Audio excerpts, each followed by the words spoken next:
BJP నూతన అధ్యక్షుడిగా PVN Madhav బాధ్యతలను స్వీకరించారు. నగరంలో ఆయన ప్రమాణ స్వీకారానికి బీజేపీ శ్రేణులు పెద్ద ఎత్తున ప్రమాణ స్వీకరణ మహోత్సవ ర్యాలీ నిర్వహించడం జరిగింది.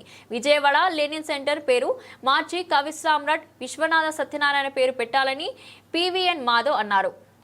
బీజేపీ నూతన అధ్యక్షులుగా పీవీఎన్ మాధవ్ బాధ్యతలను స్వీకరించారు. ఈ నేపథ్యంలో ఆయన ప్రమాణ స్వీకార మహోత్సవ ర్యాలీని తుమ్మలపల్లి కళాక్షేత్రం అంబేద్కర్ విగ్రహం నుండి ఏలూరు రోడ్లోని అప్సరా థియేటర్ లెనిన్ సెంటర్ వరకు ర్యాలీ కొనసాగింది. అనంతరం కవి సామ్రాట్ విశ్వనాథ సత్యనారాయణ విగ్రహానికి పూలమాల వేసి మీడియా సమావేశం ఏర్పాటు చేశారు.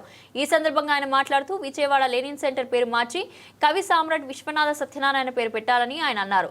మన భారతదేశానికి ఎటువంటి సంబంధం లేనప్పుడు లెనిన్ పేరు పెట్టాల్సిన అవసరం ఏంటి అని ఆయన ప్రశ్నించారు. మన భాష కోసం నిరంతరం శ్రమించిన కవి సామ్రాట్ విశ్వనాథ సత్యనారాయణ పేరు పెట్టాల్సిన అవసరం ఉందని ఆయన వ్యాఖ్యానించారు. కవి సామ్రాట్ విగ్రహానికి మాధవ్తో పాటు బీజేపీ నేతలు పెద్ద ఎత్తున నివాళులర్పించారు. అనంతరం బీజేపీ రాష్ట్ర కార్యాలయంలో బాధ్యతలు స్వీకరించారు. అందరికీ నమస్కారం.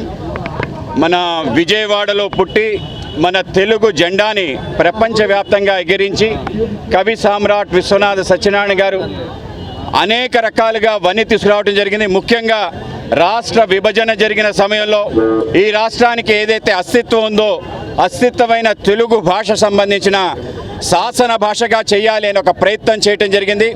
తెలుగు భాషలోనే శాసనసభలో ఉత్తర ప్రత్యుత్తరాలు భాష అలాగే దాంట్లో ఉండే పదాలు వాటిపైన ఒక ప్రత్యేక కమిటీ వేయటం జరిగింది. బూర్గుల రామకృష్ణ గారి నేతృత్వంలో విశ్వనాథ సత్యనారాయణ గారిని దానికి ముఖ్య చైర్మన్గా పెట్టడం జరిగింది.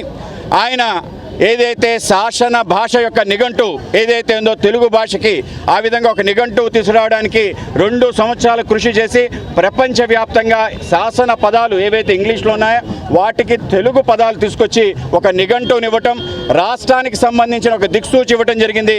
మన భాష యొక్క ప్రాశస్త్యాన్ని పెంచే విధంగా ఆయన ఒక ప్రయత్నం చేసింది. అనేక రకాల రచనలు రాసి 1000 పడగలు లాంటి అద్భుత కావ్యాన్ని రాసి దానికి జ్ఞానపీఠ అవార్డు రావటం, అలాగే మన శ్రీమద్ రామాయణ కల్పవృక్షం లాంటి అద్భుత రచనలు చేసిన